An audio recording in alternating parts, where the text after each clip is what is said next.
Morning all of you. आज से हम लोग पढ़ेंगे सोशल साइंस क्षेत्रीय भाषा में। और क्षेत्रीय भाषा मतलब लोकल लैंग्वेज। और अपने यहाँ का क्षेत्रीय भाषा में न तो स्त्रीलिंग का पता चलता है, न ही पुल्लिंग का पता चलता है, न ही एक वचन का पता चलता है, न ही बहुवचन का पता चलता है। और हमारे यहाँ का जो इंग्लिश लोग बोलते हैं उसका प्रोनाउंसिएशन गलत होता है। तो हम भी क्षेत्रीय भाषा में आप लोग को सोशल साइंस पढ़ाएंगे क्लास 10th का।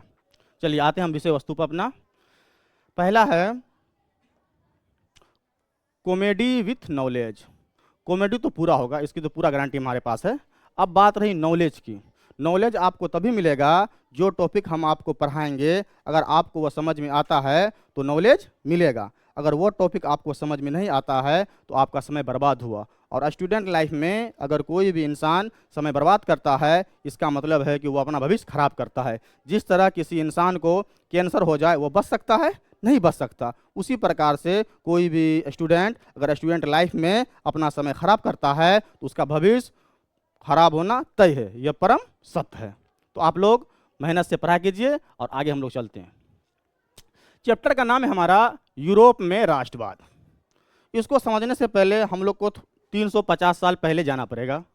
350 साल पहले जो यूरोप हम लोग देखते हैं ऐसा यूरोप नहीं था, क्योंकि उस समय यूरोप में पुनर्जागरण नहीं हुआ था। और उस समय सारा यूरोप टुकड़ों में बंटा हुआ था, छोटे छोटे टुकड़ों में बटा हुआ था। और वहाँ क्या था? राजतंत्र। अब थोड़ा हम समझते हैं राजतंत्र क्या होता है। राजतंत्र राजतंत्र राजतंत्र का मतलब होता है राजा का शासन। राजतंत्र का मतलब क्या होता है? राजा का शासन। राजा का शासन। राजा का शासन। तो राजा हम किसे बोलते हैं? राजा वो होता है जिसके पास लाखों या करोड़ों प्रजा होता है। प्रजा जो भी रुपया पैसा कमाता है वह राजा को कमा के देता है। राजा वो पैसा को अपने पास रखता है, अगर मन हुआ तो प्रजा को कुछ रुपया देगा, अपन जीवन जीने के लिए, जीविका अर्जन के लिए कुछ रुपया उसे देंगे, ताकि क्या होगा, वहाँ के जो जनता होंगे वो अपना जीवन यापन करेंगे। कभी कभी ऐसा होता है, कोई राजा ऐसा होता है जो पूरा जनता का पैसा अपने पास रख लेता है, इसी वजह से राजा के खिलाफ विद्रोह होता है। समझ गए? राजा क्या होता है? जिसके पास करोड़ों जनता होता है, और जनता जो रुपया कमाता है वो किसको देता है? राजा को देता है। तो समझ गए, पूरा यूरोप में क्या था? राजतंत्र था। राजतंत्र मतलब राजा का शासन। जैसा यूरोप हम आज देख रहे हैं वैसा यूरोप पहले नहीं था। यूरोप पूरा बदला हुआ था। वहाँ छोटे छोटे टुकड़ों में राजा वहाँ राज करते थे और जनता को कुछ नहीं मिलता था। चलिए हम लोग आते हैं हम नेक्स्ट, यूरोप। यूरोप क्या है? यूरोप एक महादेश है। यूरोप क्या है? एक महादेश। तो महादेश समझने से पहले हम लोग ये समझते हैं,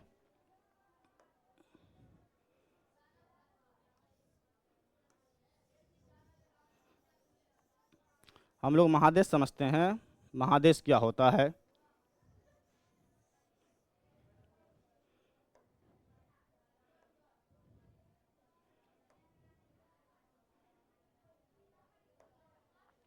हम लोग किस महादेश में रहते हैं? हम लोग किस महादेश में रहते हैं? हम लोग किस महादेश में रहते हैं? एशिया। किस महादेश में रहते हैं? एशिया। हम लोग किस देश में रहते हैं? हम लोग किस देश में रहते हैं? भारत। हम लोग किस राज्य में रहते हैं? बिहार। हम लोग किस राज्य में रहते हैं? बिहार। हम लोग किस जिला में रहते हैं? हम लोग किस जिला में रहते हैं? सुपौल। हम लोग किस जिला में रहते हैं? सुपौल। हम लोग किस प्रखंड में रहते हैं? हम लोग किस प्रखंड में रहते हैं? किशनपुर। हम लोग किस प्रखंड में रहते हैं? किशनपुर। हम लोग किस पंचायत में रहते हैं?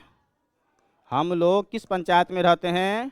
कठारा कदमपुरा। कटहारा कदमपुरा। कठारा कदमपुरा। कठारा कदमपुरा। हम लोग किस गांव में रहते हैं? हम लोग किस गांव में रहते हैं? कठारा। हम लोग किस गांव में रहते हैं? कठारा। हम लोग किस वार्ड में रहते हैं? Ward number 10। Ward number 10। अब थोड़ा हम समझते हैं। समझिए आप लोग, जब बहुत सारा वार्ड आपस में मिलता है तो क्या बनता है? गांव। क्या बनता है? गांव। जब बहुत सारा गांव आपस में मिलता है तो क्या बनता है? पंचायत। जब बहुत सारा पंचायत आपस में मिलता है तो क्या बनता है? प्रखंड। क्या बनता है? प्रखंड। जब बहुत सारा प्रखंड आपस में मिलता है तो क्या बनता है? जिला। जब बहुत सारा जिला आपस में मिलता है तो क्या बनता है? राज्य। और जब बहुत सारा राज्य आपस में मिलता है तो क्या बनता है? देश। और जब बहुत सारा देश आपस में मिलता है तो क्या बनता है? महादेश। समझ गए आप लोग महादेश क्या होता है? और जब बहुत सारा महादेश आपस में मिलता है तो क्या बनता है? दुनिया। जब बहुत सारा दुनिया आपस में मिलता है तो क्या बनता है? ब्रह्मांड। समझ गए? यूरोप क्या है जी? एक महादेश है। समझ गए इसको? आगे चलते हैं हम लोग।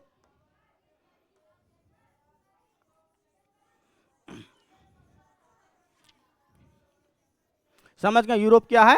यूरोप एक महादेश है, वहां बहुत सारे देश यूरोप में हैं। अब समझते हैं हम लोग राष्ट्रवाद। राष्ट्रवाद क्या होता है?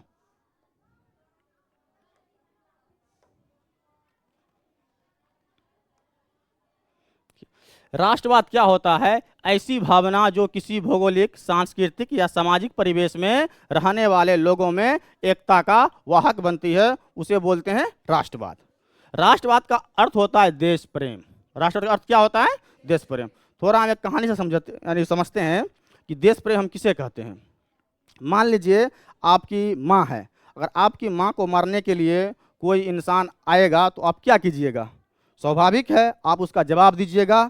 अगर आपके माँ को मारेंगे तो उससे पहले आप उसी को ही मार देंगे। तो इसी प्रकार क्यों मार रहे हैं आप? अगर आपकी मम्मी को कोई मार रहा है आप उसे क्यों मारिएगा? क्योंकि आप और आपकी मम्मी के बीच में जो रिश्ता है वो प्रेम का है, क्योंकि आप अपनी मम्मी से क्या करते हो? प्रेम करते हो। ठीक उसी प्रकार से राष्ट्रवाद का मतलब होता है देश प्रेम। जब भी हमारे देश पर कोई मुसीबत आएगा तो सबसे पहले हम लोग को देश के साथ खड़ा होना है। क्यों खड़ा होना है? क्योंकि हम लोग अपने देश से प्यार करते हैं। वह सारे इंसान भारत में राष्ट्रवादी है जो अपने देश से प्रेम करते हैं। जब हमारे देश पर कोई भी मुसीबत आएगा या कोई बाहरी आक्रमण करेगा तो हम लोग को उसका सामना करना पड़ेगा। जब तक देश सुरक्षित है तब तक हम लोग सुरक्षित है। जब तक देश सुरक्षित नहीं है हम लोग सुरक्षित नहीं है। अभी मान लेते हैं हमारे देश के बहुत सारे दुश्मन देश है, जैसे पाकिस्तान, वो भी हमारा क्या है जी? दुश्मन है। बांग्लादेश, वो जी क्या है? दुश्मन है। और दूसरा नंबर पे आता है कौन जी? चीन। ये सबसे बड़ा दुश्मन है। पाकिस्तान को हम लोग दुश्मन नहीं मानते, वो झरीलाल है, उसके बस की बात क्या है, वो तो खुद बर्बाद है। बांग्लादेश, वो भी पूरा बर्बाद है। लेकिन हम लोग का सबसे बड़ा जो दुश्मन है वो जी क्या है? चीन है। आने वाले समय में अगर कभी चीन हमारे देश पर आक्रमण करे, ऐसा कभी नहीं हो सकता, चीन आक्रमण कभी नहीं कर सकता, लेकिन कभी हो जाए तो हम लोग को अपने देश के साथ खड़ा होना है। और याद रखना है, आज हमारी माटी ने आज हमें पुकारा है, आज हमारी माटी ने आज हमें पुकारा है। सर पे कफन बांध के निकलो, ये कर्तव्य हमारा है। वह सारे इंसान जब कभी हमारे देश पर कोई दूसरे देश के लोग आक्रमण करेंगे तो हम मरने का परवाह नहीं करेंगे, सर पे कफन बांधेंगे और जंग में कूद जाएंगे। जीतेंगे तो मारेंगे, हारेंगे तो मरेंगे, लेकिन हमें डरना नहीं है, अपने देश के साथ खड़ा होना है। चलिए हम लोग आगे चलते हैं, फिर समझते हैं पुनर्जागरण। पुनर्जागरण का मतलब क्या होता है? किसी पुरानी व्यवस्था को छोड़कर नई रीति रिवाज अपना लेना पुनर्जागरण कहलाता है। अब थोड़ा हम समझते हैं पुनर्जागरण का शुरुआत जो हुआ था वह इटली का एक देश है पुनर्जागरण का शुरुआत जो हुआ था यूरोप में हुआ था। यूरोप में एक देश है इटली, इटली से ही पुनर्जागरण का शुरुआत हुआ था। वहाँ एक कवि थे दांते। कौन थे? दांते एक कवि थे, उसने एक बुक लिखा था, उस बुक का नाम है डिवाइन कॉमेडी।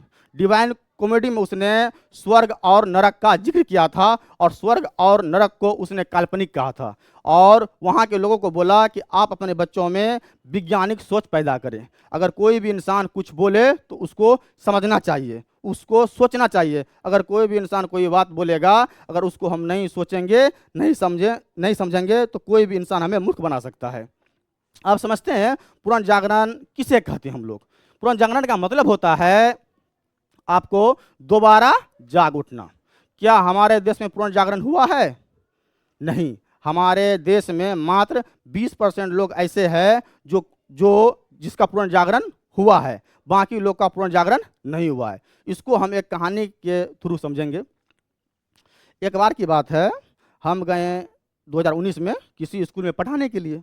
जब वहाँ पढ़ाने के लिए गए तो वहाँ एक आंटी थी, चच्ची जिसको बोलते हम लोग, एक चच्ची थी।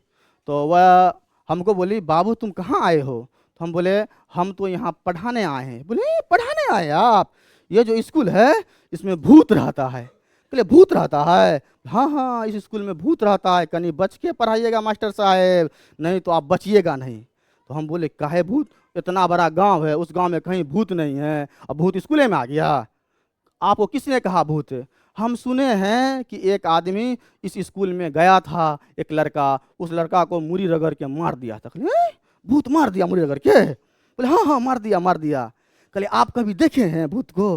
हाँ हाँ हम देखे हैं भूत। हम कहले भूत देखने में कैसा लगता है? बहुत अच्छा भूत है। वाह, कहले वाह, 2024 में भूत भी मेकअप करने लगा? बताइए भूत देखने में अच्छा कैसे लगेगा जी? हम लोग जब फिल्म में देखे तो बड़ा खतरनाक लगता है, और चाची आप तो कह रहे हैं भूत देखने में अच्छा लगता है, कैसा भूत है आपका? तो बोला फिर हम पूछे बताइए भूत का लंबाई कितना था? उसने बोली 20 फीट। कहले 20 फीट लंबा भूत, और स्कूल का हाइट है मात्र 10 फीट, तो कैसे 20 फीट भूत चला गया उसमें जी? आपको तो मजाक लग रहा है मास्टर साहब, हमारा बात का विश्वास नहीं होता है आपको? कभी आपको क्या आपके गाँव में भूत नहीं है कि नहीं? बोले नहीं, हमारे गांव में तो भूत था। आज से 10 साल पहले जब हमारे गांव के लोग मछली मारने के लिए रात में जाते थे, कहाँ जी? खेत, मछली मारने के लिए, और या पोखर या नदी या नहर में जाते थे, तो भूत जब आता था हमारे गांव के लोगों के पास तो कहता था बीड़ी है, बीड़ी दीजिए। तो हमारे जो चाचा थे वो बीड़ी पीते थे, बीड़ी अपनों पीते थे। अब भूत मांग लिया तो बेचारा दे दिया। जब भूत जो बीड़ी पिया, मेरा चाचा साफ भूतो साफ। भैया जो बीड़ी पिएगा वो बचेगा? बीड़ी पीने से क्या होता है जी? कैंसर होता है। चाचा अभी गया अपने साथ भूत को भी ले गया, तो हमारे यहाँ भूत नहीं होता है। तो आंटी आपके यहाँ भूत होता है? बोला हाँ हमारे यहाँ भूत होता है।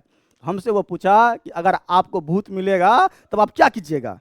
कहले अगर हमको भूत मिलेगा तो पहले हम पकड़ेंगे भूत को, अस्सलाम वालेकुम भूत भैया, क्या कर रहे हैं आप भारत में? बताइए, आप भारत में रहते हैं, भारत का ही खाते हैं, और भारत के लोग को ही डराते हैं और मुड़ी रगड़ते हैं। अगर इतना आप में दम है तो आप चले जाइए चाइना। चाइना हम लोग का ज़मीन कब्जा किया हुआ है, वहाँ जाइएगा, वहाँ के जो चीनी सैनिक उसे डराइएगा, दो चारों को मुड़ी रगड़ दीजिएगा। अरे कम से कम लोग तो कहेगा हमारे देश का भूत जो है राष्ट्रवादी है, अपने देश के लिए मरा, और आप तो मर भी नहीं सकते क्योंकि आप पहले से मरे हुए हैं। अरे इंसान एक ही बार ना मरेगा, बार बार थोड़े मरेगा, नहीं मरेगा। मास्टर साहब आपको तो मजाक लग रहा है, हम समझा रहे हैं अच्छा बात, आपको लग जाता है लग गया चीर। चीर तो लगबे करेगा, आप उल्टा पुल्टा बात बोलते हैं, भूत है, प्रेत है, चुड़ैल है। क्या भूत होता है? भूत ऊत नहीं होता। वो जो आंटी बोल रही थी कि भूत प्रेत, इसका मतलब क्या हुआ बच्चों? पुनर्जागरण नहीं हुआ है। अगर हम लोग अपने अंदर वैज्ञानिक सोच पैदा नहीं करेंगे, इसका मतलब पुनर्जागरण नहीं हुआ है। पुनर्जागरण का मतलब क्या होता है? वैज्ञानिक सोच पैदा करना। अगर कोई भी इंसान बोले तो उसे समझो, अगर उसका प्रमाण नहीं है मतलब झूठ है, प्रमाण नहीं मतलब झूठ है। अगर मान लो उस आंटी का पुनर्जागरण होता, उस गांव का पुनर्जागरण होता, तो वो भूत प्रेत की बात नहीं कहती। समझ रहे पुनर्जागरण क्या होता है? फिर एक आपको और कहानी सुनाते हैं। एक बार क्या हुआ, हमारे गांव में भोज था, बेहतरीन भोज, बगल में, हमारे गांव के बगल में भोज था। तो हम जो है ना घर में थे, एक रमेश भैया है, उसको भी वहाँ से निमंत्रण था। तो रमेश भैया पूरा अच्छा से नहा धो करके स्नो पाउडर करके हमारे यहाँ आए। रमेश भैया आने का तो बोला मास्टर जाएगा भोज खाने के लिए? बोले हाँ हाँ जाएंगे, क्यों नहीं जाएंगे भैया, दावत तो हमको भी मिला है। एक काम कीजिए ना, आप बैठिए 5 मिनट, थोड़ा हम स्नो पाउडर कर लेते हैं। तो बोला स्नो पाउडर करेगा? क्यों करेगा स्नो पाउडर? बोले क्या भैया आप बताइए, बुरा होकर के ऐसा मेकअप टेकअप करे हुए, स्नो पाउडर करे हुए, लोग भी धोखा खा जाएगा कि ये बंदा को देखिए, थोड़ा शर्म कीजिए, उम्र का ख्याल कीजिए, आपको 4 को बाल बच्चा है, ऊपर से आप मेकअप टेकअप औसे हुए, काहे कहे भैया? भाभी तो बोल रही थी कि हम जवान हैं। बोले भाभी का तो विश्वास करते हैं आप? भाभी तो बोल रही थी परसों झगड़ा में हमको बुढ़वा मिल गया, इसका मतलब क्या? वो बात आपको याद नहीं रहा और ये बात आपको याद है? मत भाभी के बात पर चलिए आप। भाभी तो ऐसे ही आपको चना के झाड़ पे चढ़ा रही है, उसका बहन का शादी है, वो आपसे पैसा टानेगी, नैयर दियाएगी। तुम तो सिर्फ मेरा बुराई ये करते हो, तुम हमेशा नेगेटिव बोलते हो, पॉजिटिव भी कहीं बोला करो। तो पॉजिटिव वाला काम आप किए कहाँ? रुकिए, हम जो है ना नहा धोते हैं और मेकअप को कर लेंगे हम भी, तब चलेंगे निमंत्रण में। हम भी गए, नहा धो किए, क्रीम त्रीम लगाए, 5 रुपये वाला क्रीम, महंगा क्रीम नहीं था, वही फेयर लवली लगा लिए, वही भाभी वाला, अपना नहीं था मेरा, भाई वाला था, लगा लिए, गए। जाने के बाद क्या हुआ, भोज में बैठे और खाना आया, पूरी, 10 रंग का सब्जी, दही, उसके बाद पुलाव, दूध बचका, वो मिठाई, पूरा खाएं। क्या हुआ रमेश भैया, खूब खाने लगे। हम बोले रमेश भैया मत खाइए इतना, फिर कल सुबह भी होना है। चुप हो तुम मत बोलो, नहीं खाएंगे, खाने के लिए तो नहीं खाएंगे, लड़का बहुत बोलता है, नज़र लगाएगा तुम हमको। बोले भैया हम नज़र काहे लगाएंगे, मत खाइए। दबा के खा लिया। खाने के बाद जब हम लोग खा के घर आए, सुबह हो गया, रमेश भैया का पेट खराब। अब जब पेट खराब हुआ तो उसका हालत खराब, हालत जब खराब हुआ तो उसने एक टैबलेट लाया पेट बंद होने का, टैबलेट खाया, उसका पेट बंद नहीं हुआ। अब पेट बंद नहीं हुआ, उसको लगा क्या कि हमको नज़र लग गया है। अब वो रोने लगा बहुत ज़्यादा।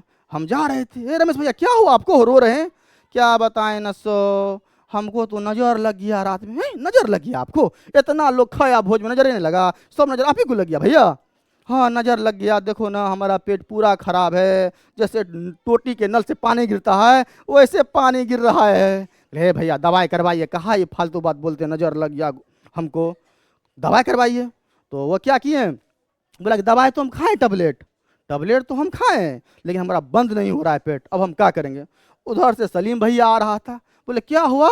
बोले भैया बताइए ना, भैया गए भोज खाने के लिए, हम मना भी कर रहे थे भैया ज़्यादा मत खाइए, कम खाइए, भैया तो बहुत खा लिए, अब उसका पेट खराब हो गया है और ये कहता है कि हमको नज़र लग गया और दवा से ठीक हो ही नहीं रहा है, वो भी 2 टैबलेट खाया है। तो रमेश सलीम भैया बोले हाँ, हमारे नानी के यहाँ भी एक इंसान का जो है ना पेट खराब हो गया था, भोज में गया, नज़र लग गया, वो जब टैबलेट खाया तो ठीक ही नहीं हो रहा था, वो तो मर गया। अब तो रमेश भैया का हालत खराब, अब हम नहीं बचेंगे, अब हम कैसे जिएंगे। अब वो रोने लगा। कल हे भैया चुपिए ना, कहाँ आप घबराते हैं, देखो ना सलीम तो ठीक कर रहा है, जिसको नज़र लगता है वो नहीं बचता है। ओझा साहब कहाँ है गाँव में, ओझा तो गए कहाँ, अपने बेटी के यहाँ मेहमानी, कैसे होगा भैया? अरे भैया चुपिए, आप घबराइए नहीं। तो भैया को हम ले जा करके डॉक्टर के पास ले गए, फिर टैबलेट दिया, तब वो ठीक हुआ। अब बताओ, वो जो हमारे रमेश भैया है, वो जो बोला हमको नज़र लग गया, इस तरह का जहाँ सोच होता है, क्या उसका पूरा जागरण हुआ? नहीं हुआ, क्योंकि हम लोग वैज्ञानिक सोच पे अमल नहीं करते हैं, वैज्ञानिक सोच पे हम लोग अमल नहीं करते हैं। इस वजह से हम कह रहे हैं पुनर्जागरण नहीं हुआ। पुनर्जागरण तभी होता जब हम लोग के अंदर वैज्ञानिक सोच होता, तब जी क्या होता, पुनर्जागरण होता। समझ गए? चलिए हम लोग आगे चलते हैं। देखिए पुनर्जागरण शुरुआत कहाँ हुआ था, इटली के फ्लोरेंस शहर से। कवि कौन था? दांते। कौन सा पुस्तक लिखा था? Divine comedy. और इससे लाभ क्या हो गया, विज्ञान एवं कला के क्षेत्र में क्या हुआ, काफी लाभ हुआ। विज्ञान और कला के क्षेत्र में क्या हुआ, काफी लाभ हुआ। तो यूरोप में जो राष्ट्रवाद का उदय हुआ था, इसका प्रमुख 2 कारण है। पहला है पुनर्जागरण और दूसरा क्या है आपको, फ्रांसीसी क्रांति। क्या है? फ्रांसीसी क्रांति हो गया। तो पुनर्जागरण का मतलब क्या होता है, दोबारा जाग उठना, दोबारा जाग उठना। हम कैसे दोबारा जाग उठेंगे, जब हम लोग वैज्ञानिक सोच अपने अंदर पैदा करेंगे। और वैज्ञानिक सोच हमारे अंदर पैदा कैसे होगा, जब हम लोग विज्ञान का किताब पढ़ेंगे, साइंस पढ़ेंगे, मैथ पढ़ेंगे, इंग्लिश पढ़ेंगे, तभी ना हम लोग के अंदर ये वैज्ञानिक सोच पैदा होगा। अगर हम लोग पढ़ाई लिखाई नहीं करेंगे तब वही होगा, हमको तो नजर लग गया, हमको तो जादू कर दिया, यहाँ भूत है, वहाँ प्रेत है, वहाँ जिन्नात है, यही सब बात हम लोग हमेशा करते रहेंगे। जब तक बच्चा में वैज्ञानिक सोच पैदा नहीं होगा तब तक हम लोग किसी भी चीज़ का खोज नहीं कर सकते। आज देखो यूरोप में जो हुआ था पुनर्जागरण, कब हुआ था? 12वीं शताब्दी में। कब हुआ था? 12वीं शताब्दी में पुनर्जागरण हुआ था। आज चल रहा है 21वीं शताब्दी। कितना चल रहा है आज? 21वीं शताब्दी। अब बताओ बच्चों, एक शताब्दी में कितना होता है? 100 वर्ष। कितना होता है? 100 वर्ष। कितना होता है? 100 वर्ष। और अभी चल रहा है कौन सी शताब्दी? 21वीं शताब्दी। तो 12, 8, 20, 19, 9। तो 900 साल पहले, 900 साल पहले यूरोप में पुनर्जागरण हो चुका था। कब? 900 साल पहले यूरोप में पुनर्जागरण हो चुका था। लेकिन आज 900 साल हो चुका है, हमारा देश का पुनर्जागरण पूर्ण रूप से नहीं हुआ है। आज भी हम लोग भूत, प्रेत, चुड़ैल, जिन्नात पर विश्वास करते हैं। यही वजह से हम लोग को कोई भी इंसान ठग लेता है। अगर आपके अंदर पुनर्जागरण तभी होगा जब आप पढ़ोगे। कोई भी इंसान आपको कोई बात बोलता है उस पर आंख बंद करके विश्वास नहीं करना चाहिए। अगर आंख बंद करके हम लोग विश्वास करेंगे तो कोई भी इंसान हम लोग को मूर्ख बना देगा, और हम लोग को मूर्ख नहीं बनना है। फिर एक कहानी सुनाते हैं पुनर्जागरण को लेकर के। क्या हुआ, 2019 में यानी 1 जनवरी था, नया साल था। तो हम सुबह उठे, अपना फ्रेश हुए, हम चल गए टहलने के लिए। रोड साइड से हम जा रहे थे, तो हमारे जो रमेश भैया थे अपने बच्चे को 2 करची मारा सुबह सुबह। अब स्वाभाविक बात है, अगर किसी भी इंसान को ठंडी में आप 2 करची मारिएगा, 2 स्टिक मारिएगा तो चोट लगेगा। वो बच्चा रोने लगा, बहुत रोने लगा। हम गए तो ये भैया रुकिए रुकिए रुकिए, अरे काहे मार रहे हैं इसको? बोला बताइए तो, ये हम लोग का नया साल थोड़े है, ये तो दूसरे लोग का नया साल है, तो हम लोग क्यों नया साल मनाएंगे? और ये बच्चा जिद किया हुआ है हम पिकनिक मनाएंगे, हम पिकनिक मनाएंगे, हम पिकनिक मनाएंगे। बताइए हमारा नया साल है, हम क्यों मनाएंगे? बोले हे भैया वो बच्चा है, 5 साल का उम्र है, उसको क्या पता हमारा त्यौहार कौन है और दूसरे लोग का त्यौहार कौन है? हमको थोड़ी पता है, नहीं पता है हमारा त्यौहार कौन है और दूसरे लोग का त्यौहार कौन है। तो प्लीज उसको मनाने दीजिए। क्या होगा, भाभी को बोलिए एक पौवा चाउर ले लेगी और 1 पौवा दूध ले लेगी, खीर बना देगी या पूरी बना देगी, अपने खेत के आगे में पका के खा लेगी। नहीं नहीं नहीं मास्टर साहब आप मत बोलिए, बीच में आप मत पढ़िए। बीच में हम नहीं पढ़ेंगे, आप बच्चा को मार रहे हैं और कहते बीच में हम मत पढ़िए, हम तो बीच में पढ़वे करेंगे। छोड़ दीजिए, काहेला मतलब कि आप बच्चा को मारिएगा। आप छोटा बच्चा जब बढ़ेगा तो समझ जाएगा कौन सा त्यौहार हमारा है, कौन सा त्यौहार दूसरे लोगों का है। लेकिन रमेश भैया नहीं माने, बोले नहीं हम नहीं मानेंगे, ये हम लोग का त्यौहार नहीं है, ये बच्चा को हम मनाने नहीं देंगे। आज इसको हम सीधा कर देंगे, इसको हम सिखा देंगे कौन सा हमारा त्यौहार है, कौन सा दूसरा का त्यौहार है। बोले हे भैया हमारा मुंह मत खुलवाइए, अगर हमारा मुंह खुलेगा तो फिर आपको बहुत दिक्कत होगा, आपका दिल टूट जाएगा। हम नहीं चाहते नया साल के दिन पहला दिन हम किसी को अपना प्रवचन दे। नहीं नहीं हम नहीं मानेंगे। उधर से सलीम भैया फिर आ गया, क्या हो रहा है मास्टर? हे भैया बताइए तो, छोटा सा बच्चा है, इसको बताइए तो। रमेश भैया मार रहे हैं और कहते हैं क्या है, ये हम लोग का त्यौहार नहीं है, दूसरे लोग का त्यौहार है। दूसरे लोग का त्यौहार हम क्यों मनाएंगे? अरे हम लोग का त्यौहार रहेगा हम तब ना मनाएंगे, क्या जरूरत है बच्चा को मारने का? बोला नहीं आज इसको हम सिखा देंगे कौन सा मेरा त्यौहार है, कौन सा दूसरा का त्यौहार है। सही है तो कर रहा है वो, सिखाएगा नहीं बच्चा को? बताइए तो, जो जब बच्चा अपना त्यौहार नहीं समझेगा तो कोनो फायदा है जी पैदा करने से? कोनो फायदा नहीं है। बोले हे भैया काहेला आप आग में घी डाल रहे हैं, छोटा सा बच्चा हो उसको बना दीजिए ना, क्या होगा हो, चुपिए। बोले ठीक है आप नहीं मानिएगा ना?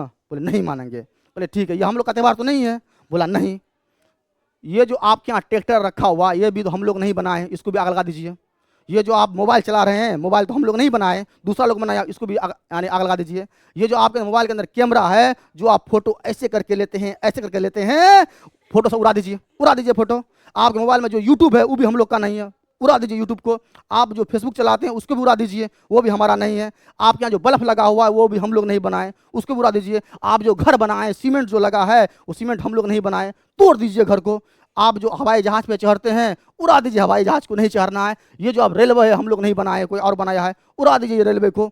आपके यहाँ जितना भी सारा सामान है कुछ हम लोग बनाए हैं, कुछ भी हम लोग नहीं बनाए हैं। ये जो आप देख रहे हैं हमारे यहाँ जो रोड बना है एक से एक, क्या हम लोग बनाए हैं? बिल्कुल नहीं, कोई दूसरा बनाया है। तो आप क्यों इस तरह से बेवकूफ़ वाला बात करते हो? बच्चे को सिखाते हो ये हमारा है, ये उसका है, ये तीसरा का है, वो चौथा का, ये पाँचवा का है। अरे भैया जब बच्चा बड़ा हो जाएगा वो खुद समझ जाएगा। आप जो मैक यानी लगाए हैं और भजन जो सुनते हैं रात दिन, मैक आप बनाए हैं, वो दूसरा लोग ने बनाया है, मैक उतार दीजिए, उतार दिए सब कुछ को। अब रमेश भैया का मन शांत। तो रमेश भैया बोले तो हम लोग क्या बना है तुम ही बता दो, कौन सी बनाए?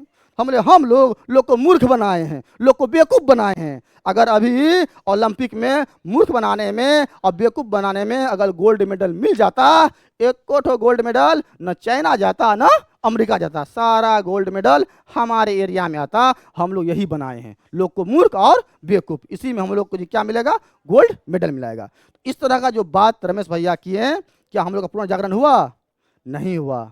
पुनर्जागरण का मतलब होता है अपने अंदर वैज्ञानिक सोच पैदा करना, वैज्ञानिक समझ पैदा करना। और वैज्ञानिक सोच और समझ हमारे गांव में अभी तक विकसित नहीं हुए हैं। अभी हमारे गांव में कोई भी लोग आएंगे तुरंत मूर्ख बना के चले जाएंगे। समझ के पुनर्जागरण क्या होता है? पुनर्जागरण का मतलब होता है पुरानी व्यवस्था को, पुरानी परंपरा को छोड़ करके नई परंपरा अपना लेना। अगर हमारे अंदर पुनर्जागरण नहीं होगा तो जेसीबी कोई और बनाएगा, चलाएंगे हम लोग। ट्रैक्टर कोई और बनाएगा, चलाएंगे हम लोग। मोबाइल कोई और बनाएगा, चलाएंगे हम लोग। लेकिन हम लोग को मूर्ख बनाएंगे। अगर हम लोग ये हमारा है ये उसका करते रहेंगे तो हमारा देश कभी विकसित नहीं होगा, हमारा गांव कभी विकसित नहीं होगा। हम लोग को समय के साथ बदलना चाहिए। याद रखना बच्चों, जो भी इंसान या देश समय के साथ नहीं बदलता है, समय उसका इतिहास और भूगोल बदल के रख देता है। जो भी इंसान या देश समय के साथ नहीं बदलता है, समय उसका इतिहास और भूगोल दोनों बदल के रख देता है। समझ गए पुनर्जागरण? पुनर्जागरण क्या होता है? पुनर्जागरण शुरुआत कहाँ हुआ था? इटली में। इटली में कौन किया था? दांते। दांते जी क्या थे? एक कवि थे। वो कौन सा पुस्तक लिखा? Divine comedy. उसमें क्या बताया गया? स्वर्ग और नरक के बारे में। उसने बोला स्वर्ग और नरक जो है ये एक काल्पनिक है। हम अपने बच्चों में क्या पैदा करेंगे? वैज्ञानिक सोच। वैज्ञानिक सोच पैदा कब होगा? जब हमारे बच्चे साइंस पढ़ेंगे। आज देखो दुनिया को इतना खूबसूरत जी कौन बनाया? दुनिया जो इतना खूबसूरत है इसको कौन बनाया? इसको यूरोप के लोग बनाए। कौन बनाए? यूरोप के लोग। आज जो पंखा लगा हुआ आपके घर में, टीवी लगा हुआ है, वीसीआर लगा हुआ है, जनरेटर लगा हुआ है, अभी जो हमारे यहाँ जो भी कैमरा लगा हुआ है, ये जो हमारा लगा कंप्यूटर लगा हुआ है, कीबोर्ड लगा हुआ है, ये कौन बनाया? हम लोग बनाए? नहीं बनाए, ये बाहरी लोग। पूरा जागरण जब हुआ यूरोप में तो वो लोग बनाए। हम लोग सिर्फ चलाते हैं। गूगल हम लोग बनाए हैं, इंस्टाग्राम हम लोग बनाए हैं, ट्विटर हम लोग बनाए हैं, फेसबुक हम लोग बनाए हैं। हम लोग कुछ नहीं बनाए हैं, सिर्फ हम लोग को बेवकूफ़ बनाते हैं। लोग को क्या बनाते हैं? बेवकूफ़ बनाते हैं, मूर्ख बनाते हैं। यही हम लोग किए हैं और इसी में हम लोग क्या जी? नंबर 1 है। तो आप लोगों की बातों में नहीं आना है। अपना पढ़ाई पे ध्यान दो, अपना विषय वस्तु पर ध्यान दो। हम लोग को पढ़ना है। पढ़ लिख करके अपने लाइफ में कुछ कीजिए। कुछ ऐसा काम आप लोग भी कीजिए कि आपके मरने के बाद आपके गांव के लोग आपको याद करें। ऐसा ना हो कि आप मरे 2 दिन में सब गया भूल। के रहा एक था राजा, एक था राजा, खत्म हो जाएगा। तो हमारे समाज में अभी भी पुनर्जागरण जी क्या है बच्चों? नहीं हुआ है। पुनर्जागरण तभी होगा जब हमारे बच्चों में वैज्ञानिक सोच पैदा होगा। समझ के पुनर्जागरण क्या होता है? इसका शुरुआत कहाँ हुआ था? इटली में। और कौन शुरुआत की थी इसका? दांते। कौन सा पुस्तक लिखा था? Divine comedy. समझ गए ना पूरा? चलिए आगे चलते हम लोग फिर।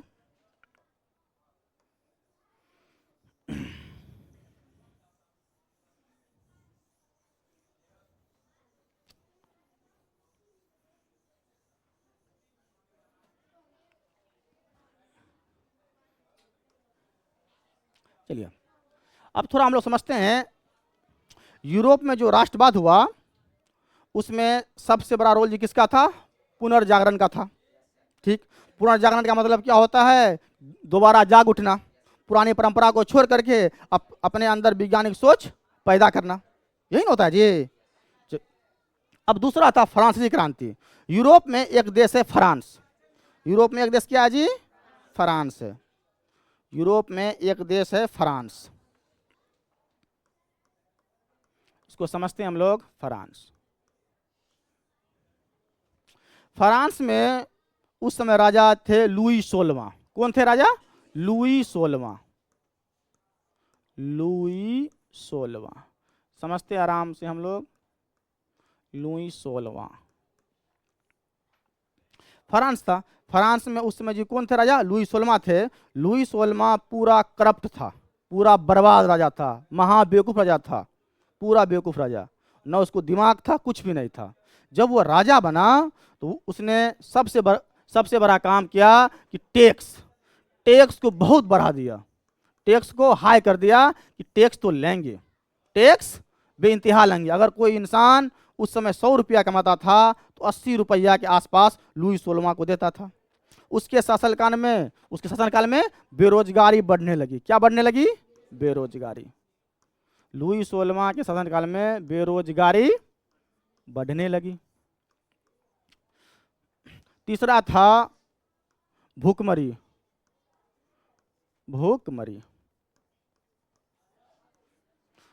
फ्रांस राजा जी कौन था? लुई 16वां। कब की बात है? 1789 की बात है। कब की बात है?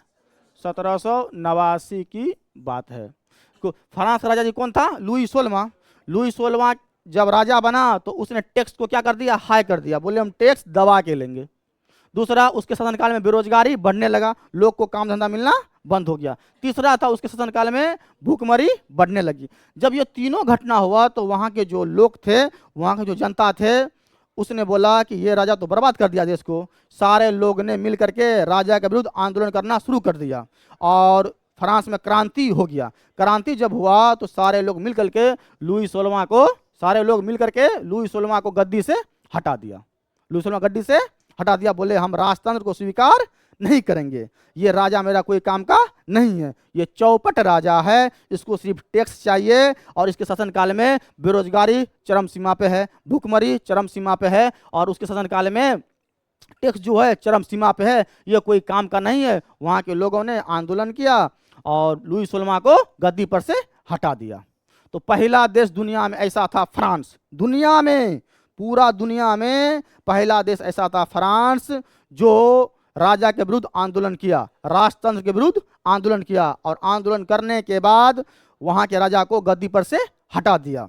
और वो लोग बोले कि ये राजा जो है कोई काम का नहीं है, अब देश को हम लोग चलाएंगे, अपने अनुसार से चलाएंगे। ये राजा देश को चला नहीं पाया, इसके शासनकाल में बहुत सारे लोग भूखे मर गए, बेरोजगारी की चरम सीमा पार हो गई और ये टैक्स जो है पूरा दबा के लेता है और काम कुछ नहीं करता है, जनता के लिए भलाई काम नहीं करता है। तो पहला देश ऐसा था फ्रांस जिसने राजतंत्र को खत्म कर दिया। खत्म करने के बाद हम लोग देखेंगे कौन कौन से परिवर्तन वहाँ के जनता किए, वन बाय वन करके समझेंगे हम लोग। देखिए फ्रांसीसी क्रांति, तो क्या हुआ बच्चों, राजा कौन था, लुई 16वां। लुई 16वां जो राजा था, क्रांति क्यों हुआ था, क्योंकि उसके शासनकाल में बेरोजगारी बढ़ने लगी, भूखमरी बढ़ने लगी, महंगाई बढ़ने लगी, टैक्स बढ़ने लगा। ये चारों कारण की वजह से वहाँ के जो जनता थे वह राजा के विरोध में आ गए, क्रांति शुरू हो गई। जैसे ही राजा के विरोध में हुई क्रांति शुरू हुई, लुई 16वां भागा, देश छोड़ के भाग गया। भागने के बाद पहला काम जो हुआ, राष्ट्रवाद की पहली अभिव्यक्ति फ्रांस में हुई। राष्ट्रवाद मतलब अपने देश से प्रेम करना, अपने देश से प्रेम करना। पहले लोग किससे प्रेम करते थे, राजा से। आज से लगभग 350 साल पहले यूरोप में या दुनिया में कहीं भी देश प्रेम उसको बोला जाता था जो अपने राजा से प्यार करते थे। लेकिन फ्रांस के लोग ने बोला कि राष्ट्रवाद वो होता है जब हम अपने देश से प्यार करेंगे। किससे प्यार करेंगे, अपने देश से हम प्यार करेंगे, तब हुआ जी क्या, राष्ट्रवाद। तो फ्रांस एक ऐसा देश था जिसने बोला कि हम देश से जो प्यार करेगा वही राष्ट्रवादी कहलाएगा, जो राजा से प्यार करेगा वह राष्ट्रवादी नहीं कहलाएगा। ठीक, तो पहला जी क्या हुआ, राष्ट्रवाद की पहली अभिव्यक्ति कहाँ हुई, फ्रांस में हुई। फ्रांसीसी क्रांति ने वहाँ की राजनीति, संविधान और कई बदलाव किए। फ्रांस में जब क्रांति हुआ, वहाँ के जो पढ़े लिखे लोग थे उसने बहुत सारे बदलाव किए, अपने देश में बहुत सारे बदलाव किए।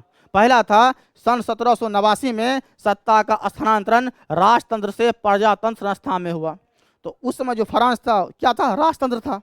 राजतंत्र जो था तो वहाँ राजा चले गए और राजतंत्र को फ्रांस के लोगों ने खत्म कर दिया। क्या शुरू किया, प्रजातंत्र। अब प्रजातंत्र क्या होता है, जनता के द्वारा चुने हुए प्रतिनिधि, जनता के द्वारा चुने हुए प्रतिनिधि जब जनता पे शासन करते हैं उसी को प्रजातंत्र या लोकतंत्र कहते हैं। थोड़ा सा डिफरेंस होता है लेकिन बात सेम ही है। जहाँ जनता का शासन होता है, बोला नहीं आज से देश को जो है ना हम लोग खुद अपने आप चलाएंगे, कोई दूसरा नहीं चलाएगा। तो उसने क्या किया जी, प्रजातंत्र की स्थापना की और बहुत सारे बदलाव किए। इस नई व्यवस्था का गठन नागरिक द्वारा किया गया था। वहाँ के जो नागरिक थे उसने बोला कि हम देश को चलाने के लिए हम अपना संविधान बनाएंगे, हम अपना क्या बनाएंगे, संविधान बनाएंगे, उसमें सभी का ध्यान रखा जाएगा। आगे चलते हैं। देखिए राष्ट्र की भावना की रचना। अब कोई राष्ट्र बना, राष्ट्र मतलब देश, कोई देश बना, उसकी भावना क्या क्या है। पहला, क्रांतिकारियों ने लोगों में राष्ट्रवाद की भावना स्थापित करने के लिए कई कदम उठाए और उनमें कुछ निम्नलिखित है। अब जो वह देश फ्रांस आज़ाद हो गया तो वहाँ के लोगों ने सोचा कि चलो भैया अब हम लोग जो है ना राष्ट्र को बनाते हैं और राष्ट्र के प्रति जो हमारे दिल में भावना है उसको हम क्या करते हैं, उसमें हम कुछ रूल और नियम लाते हैं ताकि फ्रांस के लोग अपने देश से प्यार करें, अपने देश से मोहब्बत करें। कुछ ऐसा हम नियम बनाते हैं। राजसी प्रतीक को हटाकर एक नए फ्रांसीसी झंडे का इस्तेमाल किया गया। जब राजा वहाँ से चला गया तो उस समय जब फ्रांस में राजा था तो उसका एक प्रतीक था, राष्ट्रीय प्रतीक, राष्ट्र का एक झंडा था, राजा का एक झंडा था। तो उसने वहाँ के लोगों ने राजा के झंडा को उतार दिया, बोला नहीं राजा का झंडा नहीं चलेगा, देश का झंडा बनाया। बोले ये जो झंडा है ये पूरे फ्रांस के लोगों का झंडा है, ये फ्रांस देश का झंडा है, इस झंडा का सभी लोग इसका सम्मान करेंगे। एक झंडा बनाया ताकि लोगों में देश के प्रति प्रेम हो। दूसरा हुआ राष्ट्र के नाम पर नए स्तुति गीत गाए गए। वहाँ के जो लोग थे बोला ठीक है, हम लोग जो है ना, हमारा देश जो आज़ाद हुआ है उसमें हम लोग क्या करेंगे जी, हम अपने राष्ट्रीय गीत को लिखेंगे और वह राष्ट्रीय गीत फ्रांस के सारे लोग जी क्या करेंगे, गाएंगे, जिससे हमारे अंदर राष्ट्रवाद की भावना जगेगा हमारे दिल में। जैसे हम लोग का है ना जी, जनगण मन राष्ट्रीय गाना ना हम लोग का, हम लोग कितना उससे मोहब्बत करते हैं। जब राष्ट्रीय गाना हम लोग गाते हैं तो पूरा दिल को सुकून मिल जाता है, लगता है हमारे अंदर राष्ट्रवाद की भावना उत्पन्न हो रहा है कि नहीं, पूरा रुआ खड़ा हो जाता है अचानक, होता कि नहीं होता है। कितना प्रेम करते हैं हम लोग अपने राष्ट्रगान से। उसी प्रकार से फ्रांस जब आज़ाद हुआ तो वहाँ के लोग क्या किए, एक राष्ट्रगान बनाए। फिर शहीदों को नमन किया गया। वो जो क्रांति हुआ, फ्रांसीसी क्रांति लुई सोलमा के विरुद्ध, तो बहुत सारे लोग उसमें क्या हुआ, शहीद हो गए। बोला कि नहीं, जो शहीद हुए हैं उसे हमें नमन करना चाहिए, उसे हमें याद करना चाहिए, उसे हमें भुलाना नहीं है, क्योंकि वो देश के लिए मरा है, अपने लिए कोई नहीं मरा, देश की आज़ादी के लिए मरा है। इस वजह से जो भी लोग शहीद हुए फ्रांस में उसे जी हम क्या करेंगे, नमन करेंगे, उसका रेस्पेक्ट करेंगे, उसका मान सम्मान करेंगे।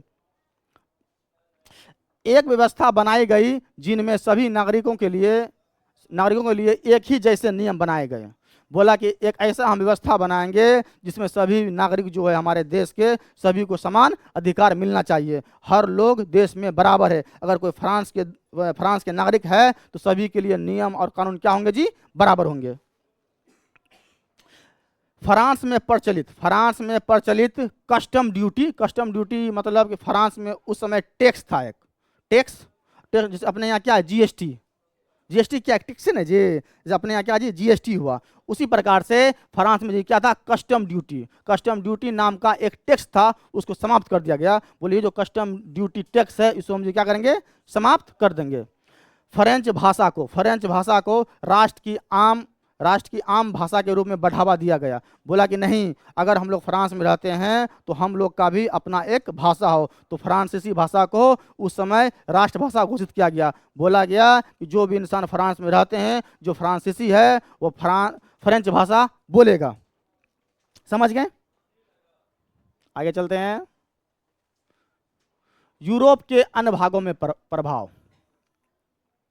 अब देखो, यूरोप जी क्या था, एक महादेश था, और यूरोप महादेश में बहुत सारे देश थे, जैसे इटली, जर्मनी, ऑस्ट्रिया, फ्रांस, ये सब जी किस महादेश में आते हैं, यूरोप में। और यूरोप में एक देश आज़ाद हुआ, कौन सा देश, फ्रांस। दुनिया में, यूरोप में नहीं, पूरा दुनिया में पहला देश था जो आज़ाद हुआ था, वो कौन था जी, फ्रांस। और फ्रांस जो आज़ाद हुआ तो बगल का जो देश था इटली, जर्मनी, ये सब देखा। बताओ, फ्रांस आज़ाद हो गया और हम लोग क्या कर रहे हैं, हम लोग को भी कुछ ना कुछ करना चाहिए। तो हम लोग देखेंगे फ्रांस जब आज़ाद हुआ तो यूरोप के कौन कौन से देशों में क्या क्या प्रभाव पड़ा, उसको हम लोग समझते हैं।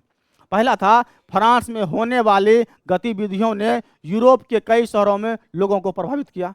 फ्रांस में जो काम हुआ, लुई 16वां को जब गद्दी से हटा दिया गया तो बहुत सारा परिवर्तन आया। तो लोगों ने देखा कि फ्रांस का जो राजा है लुई 16वां, उसे गद्दी से हटा दिया गया और वहाँ फ्रांस में बहुत सारे परिवर्तन आए। लोगों ने देखा, देखो वो जो फ्रांस है इतना बड़ा काम कर दिया, अपने राजा को हटा दिया और हम लोग तबाह मचाए हुआ है। हर जगह राजा ही था, इटली में भी राजा था, जर्मनी में भी राजा था, ऑस्ट्रिया में भी राजा था, जितना भी वहाँ देश था क्या था जी, राजतंत्र था। और राजतंत्र का मतलब क्या होता है, राजा का शासन। राजा को जो मर्जी होगा सो करेगा, राजा को मन होगा तो काम करेगा, नहीं होगा तो नहीं करेगा। उसको कोई बोल सकता है, जो बोलिएगा वो मरिएगा, यही तो होता है राजतंत्र।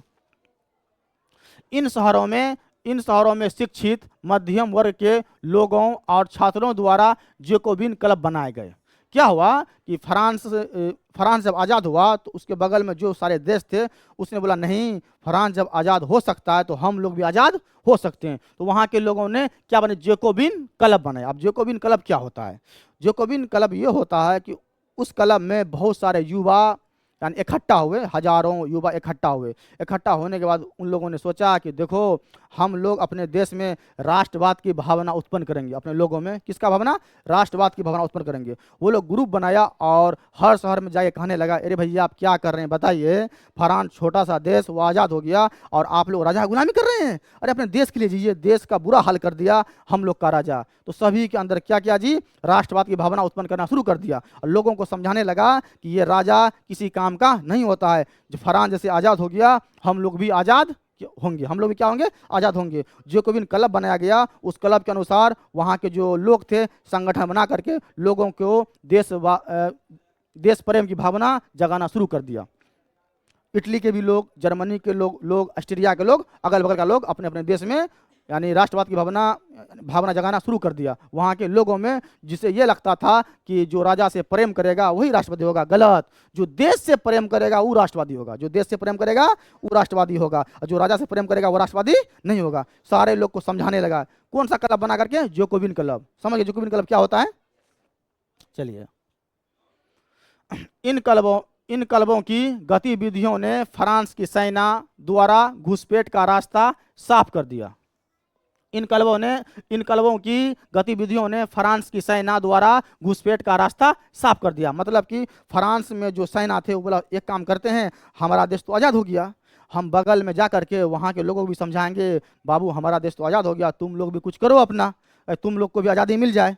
तो उसने घुसपैठ करना शुरू कर दिया, अगल बगल में घुसपैठ करता था और वहाँ कब्जा भी कर लेता था जमीन सबको। कौन जी, फ्रांस के सैनिक। 1990 के दशक में फ्रांस की सेना ने हॉलैंड, बेल्जियम, स्विट्जरलैंड और इटली के एक बड़े भूभाग में घुसपैठ कर ली। अब क्या हुआ, फ्रांस जब आज़ाद हुआ तो फ्रांस ने अपना एक सेना बनाया। सेना बनाने के बाद उसने क्या किया जी, फ्रांस के बगल में जो देश था उस पर उसने आक्रमण किया। आक्रमण करने के बाद हॉलैंड को अपने कब्जा में ले लिया, बेल्जियम को अपने कब्जा में ले लिया, स्विट्जरलैंड को अपने कब्जा में ले लिया और इटली को भी, इटली के एक बड़े भूभाग को भी अपने कब्जा में ले लिया। कौन जी, फ्रांस। तो फ्रांस था आज़ाद, वहाँ राजशाही तो था नहीं, राजशाही खत्म हो गई जी फ्रांस में, तो उन्होंने घुसपैठ करना शुरू कर दिया और अपने बगल के देश को जो हॉलैंड था, बेल्जियम था, स्विट्जरलैंड था और इटली के बड़े भाग को फ्रांस के जो सैनिक थे वो क्या किए, कब्जा कर लिए। इस तरह फ्रांसीसी सेना ने अन्य देशों में राष्ट्रवाद का प्रसार करने का काम शुरू कर दिया। और वहाँ के जो फ्रांस के जो सेना थे बोला कि हम बगल के देशों में राष्ट्रवाद की भावना पैदा करेंगे और अपना जैकोबिन क्लब के द्वारा हम फैलाएंगे। तो उसने क्या किया, फ्रांस की सेना बगल के देश में गया और जाने के बाद वहाँ जो दूसरे देश था उसको समझाया बुझाया, बाबू तुम अपने देश से प्यार करो, कहाँ परे हो आप आ जाओ, कहाँ मिल जाओ, फ्रांस में मिल जाओ। तो हॉलैंड, बेल्जियम, स्विट्जरलैंड और इटली के बड़े भाग को अपने अंदर मिला लिया फ्रांस। ठीक है, आगे चलते हैं। समझ गए यूरोप के अन्य भागों में क्या क्या प्रभाव पड़ा। चलिए थोड़ा फिर से हम समझते हैं। 1789 में जी क्या हुआ, क्रांति हुआ। किसके विरुद्ध क्रांति हुआ, नहीं, फ्रांस में जो क्रांति हुआ 1789 में, फ्रांस में जो क्रांति हुआ 1789 में किसके विरुद्ध में हुआ था, लुई 16वां के विरुद्ध में हुआ था। किसके विरुद्ध में, लुई 16वां के विरुद्ध में। और लुई 16वां जी कौन था, फ्रांस का राजा था। वहां जी क्या था, राजतंत्र था। वहां के लोग ने आंदोलन किया, क्रांति किया। क्रांति करने के बाद राजतंत्र को समाप्त कर दिया, राजतंत्र को समाप्त कर दिया। वहां किसकी व्यवस्था की, प्रजातंत्र की। अब बनाया क्या, संविधान। लेकिन एक गड़बड़ हो गया। गड़बड़ ये हुआ कि संविधान तो बना लिया और संविधान का मतलब होता है सभी का ध्यान रखना। संविधान का मतलब क्या होता है, सभी का ध्यान रखना। सबसे बड़ा गड़बड़ ये हो गया। संविधान का मतलब क्या होता है, सभी का ध्यान रखना, सभी का ध्यान रखना। लेकिन सभी का ध्यान रखा नहीं गया। फ्रांस जब आज़ाद हुआ तो संविधान बनाया, संविधान में सभी का ध्यान नहीं रखा गया। किसका ध्यान रखा गया, अमीर लोगों का। किसका ध्यान रखा गया, अमीर लोगों का, अमीर लोगों का। गरीब लोग को छोड़ दिया। गरीब लोग को क्या किया, छोड़ दिया। और महिला को तो पूरे छोड़ दिया। बोला नहीं, फ्रांस जो आज़ाद हुआ है और वहाँ जो संविधान बना है वो किसके लिए बना, मात्र अमीर लोगों के लिए। गरीब को कोई गिनती नहीं और महिला के लिए कोई गिनती नहीं। फिर लोग फंस गया, पूरा फ्रांस के लोग। कितना मेहनत से लुई 16वां को वहाँ के लोगों ने भगाया। फिर वहाँ लोकतंत्र की स्थापना की और संविधान बनाने का जब समय आया तो वहाँ अमीर लोगों का ध्यान रखा गया। अमीर लोगों को तो अधिकार मिला, लेकिन गरीब को कोई अधिकार नहीं मिला, महिला को कोई अधिकार नहीं मिला। पूरा फ्रांस फिर से फंस गया और फ्रांस के लोग रोना शुरू कर दिया। अब हम क्या करेंगे, इतना मेहनत से आज़ादियों दिलाएं, लुई सोलवा को भगेबो किए, राजतंत्र को ख़त्म भी किए, हम आज़ाद भी हो गए। जब हम आज़ाद हुए और संविधान बना तो हम लोग के लिए बनबे नहीं किया। अरे किसी भी देश में अमीर कै परसेंट होंगे? 10%। किसी भी देश में अमीर कितने लोग होंगे? 10%, यही होंगे जी। बाकी 90% लोगों को कोई अधिकार नहीं मिला, फ्रांस में कोई अधिकार नहीं मिला। और वो लोग रोने लगा, खूब खूब रोने लगा, पूरा बुरा हाल था वो देश का। और वो लोग दुआ कर रहे थे ऊपर वाले से, हे ऊपर वाले हमारे लिए कोई मसीहा भेजिए, हमारे लिए कोई मसीहा भेजिए जो हम लोग का आवाज़ उठाए। अब किससे हम लड़ेंगे? अब संविधान बन गया, अब राजा रहता तब ना जी लड़ते। अब हम किससे लड़ते? संविधान तो बन गया, अब उसके विरुद्ध कौन खड़ा होता? कोई खड़ा होता नहीं। सारा लोग दुआ करने लगा ऊपर वाले से कि हमारे देश के लिए कोई मसीहा भेजिए। वो मसीहा दुआ करने लगा, हो सकता है ऊपर वाले सुन लिया। तो फ्रांस के सेना में एक सैनिक थे नेपोलियन, नाम सुने हैं?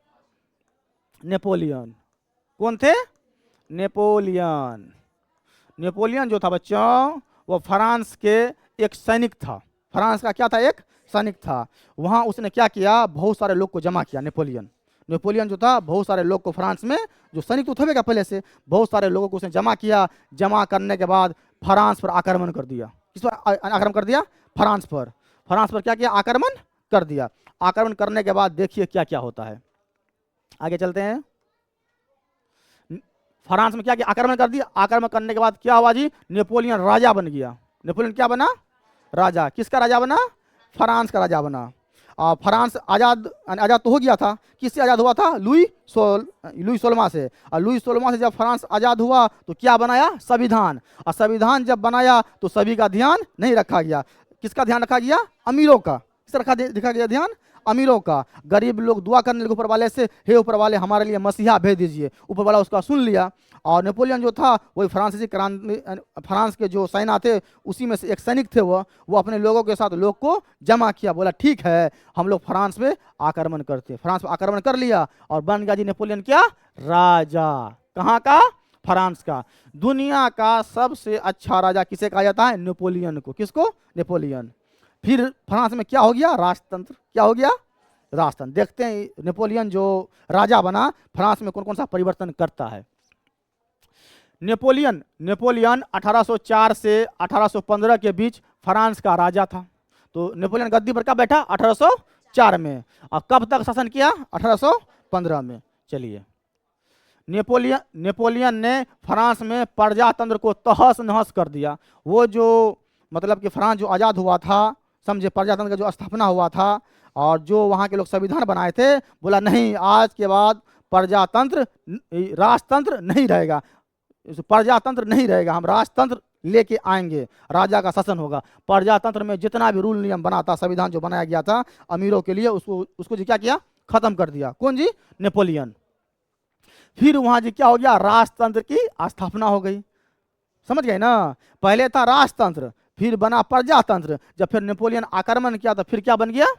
राजतंत्र। नेपोलियन ने प्रशासन के क्षेत्र में कई क्रांतिकारी बदलाव किए। नेपोलियन जो था प्रशासन के क्षेत्र में बहुत सारे बदलाव किए। जो अधिकार वहाँ के सेना को थी या पुलिस को थी, उसके अधिकार को कम किया। बोला इतना अधिकार अगर आपको हम दे देंगे आप तो किसी को मार डालिएगा जी, उसको कम किया। और प्रशासन व्यवस्था को बेहतर और कुशल बनाया। ये जो प्रशासन होते हैं किसके लिए होते हैं? हमारे यहाँ का जो प्रशासन है किसके लिए? हम लोग के सेवा के लिए, जनता के सेवा के लिए। लेकिन फ्रांस में जो प्रशासन था उसके पास बहुत अधिकार था। नेपोलियन जब गद्दी पर बैठा बोला नहीं पहले हम प्रशासन का सुधार करेंगे। प्रशासन का मतलब होता है जो जनता का सेवा करे, जो जनता का क्या करे? सेवा करे। तो प्रशासन में जी बहुत सारे सुधार किए नेपोलियन ने 1804 में सिविल कोड लागू किया। सिविल कोड क्या होता है? इसको बोलते हैं नेपोलियन कोड। नेपोलियन ने कानून बनाया। नेपोलियन के रूल और नियम को नेपोलियन कोड बोलते हैं। नेपोलियन के रूल और नियम को क्या बोलते हैं? नेपोलियन कोड बोलते हैं। नेपोलियन ने बहुत सारा रूल बनाया, उसे जो क्या कहा जाता है? Napoleon code. और रूल किसके लिए बनाया? वहाँ के आम जनता के लिए, ताकि वहाँ के आम जनता को कुछ भलाई हम कर सके, उससे कुछ फायदा हो वहाँ की जनता को, बहुत सारे नियम बनाए और उसी नियम को बोलते हैं नेपोलियन कोड। अब देखते हैं कौन कौन सा कोड बनाया। देखिए, इस कोड में जन्म के आधार पर मिलने वाली हर सुविधा को समाप्त कर दिया गया। क्या हुआ, फ्रांस में जो संविधान बना था उसमें किसका ध्यान रखा गया था, अमीरों का। और अमीर घर में अगर कोई जन्म लेता तो उसको अधिकार बहुत सारा मिलता। लेकिन क्या किया नेपोलियन कि जन्म के आधार पर जो सुविधा मिलता था उसको बोला समाप्त कर देंगे। बोले नहीं, कोई अमीर घर में पैदा होगा फिर भी वही अधिकार मिलेगा, और जो गरीब घर में पैदा होगा उसको भी सेम अधिकार मिलेगा। उसने जन्म के आधार पर मिलने वाले सारे अधिकार को जो क्या किया, खत्म कर दिया। सारे अधिकार को क्या यानी क्या किया, खत्म कर दिया। कौन जी, नेपोलियन। कब किया, जब वो राजा बना तो यही पहला काम किए। जन्म के आधार पर जो मतलब कि जन्म के आधार पर जो सुविधा मिल रही थी उसे क्या किया जी, समाप्त कर दिया। हर नागरिक को समान हैसियत, सामाजिक स्थिति प्रदान की गई। और दूसरा काम जी क्या किया, वहाँ के जो जनता थे, फ्रांस के जो जनता थे, बोला कि नहीं, वहाँ के जो जनता थे सभी को समान अधिकार मिलेगा, सभी को समान अधिकार मिलेगा, कोई स्पेशल नहीं रहेगा, सभी बराबर रहेगा। और सामाजिक स्थिति प्रदान की गई और संपत्ति के अधिकार को मजबूत किया गया। बोला गया अगर कोई गरीब इंसान मेहनत किया है, मेहनत करके पैसा जमा किया है, रुपया जमा किया है, तो उसको जी क्या मिलेगा, पूरा अधिकार मिलेगा। वह संपत्ति जी किसका है, वह गरीब इंसान का है जो उसे कमाया है। लेकिन पहला ऐसा सिस्टम नहीं था। संपत्ति किसके पास होती थी, ओनली फॉर अमीरों के पास होती थी। वहाँ के जो अमीर लोग थे उसी के पास जी क्या था, संपत्ति था। लेकिन इसको ख़त्म कर दिया। बोले नहीं, जिसका संपत्ति, कोई गरीब इंसान है अगर वह पैसा कमाया है, दौलत जमा किया है, तो उसको मिलना चाहिए, कोई अमीर उससे नहीं लेगा। तो संपत्ति का अधिकार को क्या किया जी, मजबूत किया। क्या किया, मजबूत। ऐसा कानून बनाया कि वह संपत्ति कोई नहीं ले सकता था। नेपोलियन ने फ्रांस की तरह अपने नियंत्रण वाले हर इलाके में प्रशासनिक सुधार किए। मान लीजिए फ्रांस तो आज़ाद हुआ। फ्रांस जब आज़ाद हुआ था तो वहाँ का सेना क्या किया, बगल के देश पर आक्रमण कर लिया। बेल्जियम बताए थे ना, बेल्जियम था, स्विट्जरलैंड था, हॉलैंड था, ये सब को जी क्या किए, कब्जा ना कर लिया था। उसमें भी उसने क्या किया जी, प्रशासनिक सुधार किया। बहुत सारा सुधार जो कब्जा किया हुआ देश था उसमें किया। किसानों को लगने वाले शुल्क यानी एक प्रकार का टैक्स को हटाया गया। किसान जो था, यहाँ ध्यान दीजिए, किसान जो था, किसान पर जो बहुत सारा प्रकार का जो टैक्स लगता था उस सबको क्या किया, हटा दिया गया, हटा दिया गया। कौन जी, नेपोलियन हटा दिया। बोला कि किसान पर सिर्फ एक टैक्स लगेगा। कितना टैक्स लगेगा, एक टैक्स, दूसरा टैक्स नहीं लगेगा, हटा दिया गया। उसने सामंती व्यवस्था को खत्म किया। सामंती व्यवस्था समझते हैं, अब थोड़ा समझते हैं सामंती व्यवस्था। मान लो ये खेत है, ये क्या क्या क्या जी है, खेत है। सामंती व्यवस्था को बोलते हैं जमींदारी व्यवस्था। क्या बोलते हैं, जमींदारी व्यवस्था। जमींदारी व्यवस्था या सामंती व्यवस्था, जमींदारी व्यवस्था, जमींदारी जी क्या, व्यवस्था, जमींदारी व्यवस्था। क्या हुआ, फ्रांस जो था वहाँ फ्रांस जो देश था वहाँ जमींदारी व्यवस्था थी। जमींदारी व्यवस्था का मतलब ये होता है वहाँ जो जमींदार थे वह किसी को खेती करने के लिए जमीन देते थे। किसी को खेती करने के लिए क्या देते थे, जमीन देते थे। और जमीन से जो खेती होता था उसका उपज यानी उससे जो पैसा होता था उस पैसा को अपने पास सारा पैसा रख लेते थे और राजा को थोड़ा सा टैक्स देते थे। नहीं किसान को मिलता था कुछ और नहीं राजा को मिलता था। सब पैसा किसके हाथ में आता था, जमींदार के हाथ में आता था। और जमींदार को हम लोग क्या बोलते हैं, सामंत। क्या बोलते हैं, सामंत। सामंत, समझ गए ना। जैसे मान लीजिए कि फ्रांस में जो जमीन हुआ करती थी वह जमींदार की हुआ करती थी। जमींदार किसान को बोलते थे कि भैया आप जमीन लीजिए, आप खेती कीजिए। किसान जो था वो जमीन पे खेती करता था। खेती करने के बाद उसके पास जो भी रुपया पैसा आता था वह किसको देता था, जमींदार को देता था। जमींदार थोड़ा सा रुपया किसान को देता था और थोड़ा सा रुपया राजा को, बाकी सब पैसा अपने पास। तो सामंत व्यवस्था जो था वहाँ बहुत मजबूत था। वहाँ जी क्या था, मजबूत था। जमीन किसका, जमींदार का।